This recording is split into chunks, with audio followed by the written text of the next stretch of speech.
சிந்து பிரிவி அடுத்த வர எபிசோடில் பார்த்தீங்க அப்படின்னா, சிந்துவை மலையிலேருந்து தள்ளிவிட்டது ஸ்னேகா அப்படிங்கிற அந்த ஒரு சந்தேக கேஸில் ஸ்னேகாவையும் அவங்க அப்பாவையும் போலீஸ் வந்து விசாரிச்சுட்ருக்காங்க. ஆனால் அவங்க பார்த்தீங்கன்னா, விசாரிக்கிறதுக்கு ஒத்துழைக்க மாட்றாங்க.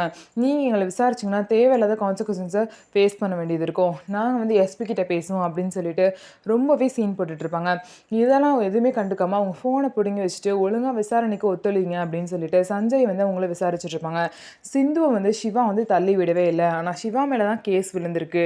ஆனா பார்த்தீங்கன்னா, சிந்துவே சிவா தள்ளி விடல. வேற யாரோ என்ன தள்ளி விட்டாங்கன்னு சொல்லிட்டாங்க. ஆனா இதுல வந்து என்ன சந்தேகம் அப்டின்னா, சிந்து மேல வந்து பார்த்தீங்கன்னா, யார் வந்து எதிரி அப்டின்னா ஸ்னேகா தான். அதே மாரி சிவாவ பிடிக்காதவங்களும் ஸ்னேகா. அப்ப ஸ்னேகா மேல தான் எங்களுக்கு சந்தேகம் வருது. அது மட்டும் இல்லாம ஸ்னேகாவை வந்து ஏன் வந்து அந்த சேது அப்டிங்கிறவர் கூட கான்டாக்ட்ல இருக்கணும் அப்டிலாம் சொல்லிட்டு கேட்குறாங்க. நான் ஒண்ணும் கான்டாக்ட்ல இருக்கல. அவரெல்லாம் எனக்கு தெரியாது. ஏதோ சிவா வந்து என் ஹாஸ்பிட்டல்ல வொர்க் பண்ற டாக்டர் அப்டிங்கிறனால எனக்கு இன்ஃபார்ம் பண்றதுக்காக கால் பண்ணியிருக்கலாம் அப்டின்னு சொல்லிட்டு ஸ்னேகா ரொம்பவே சமாளிப்பாங்க.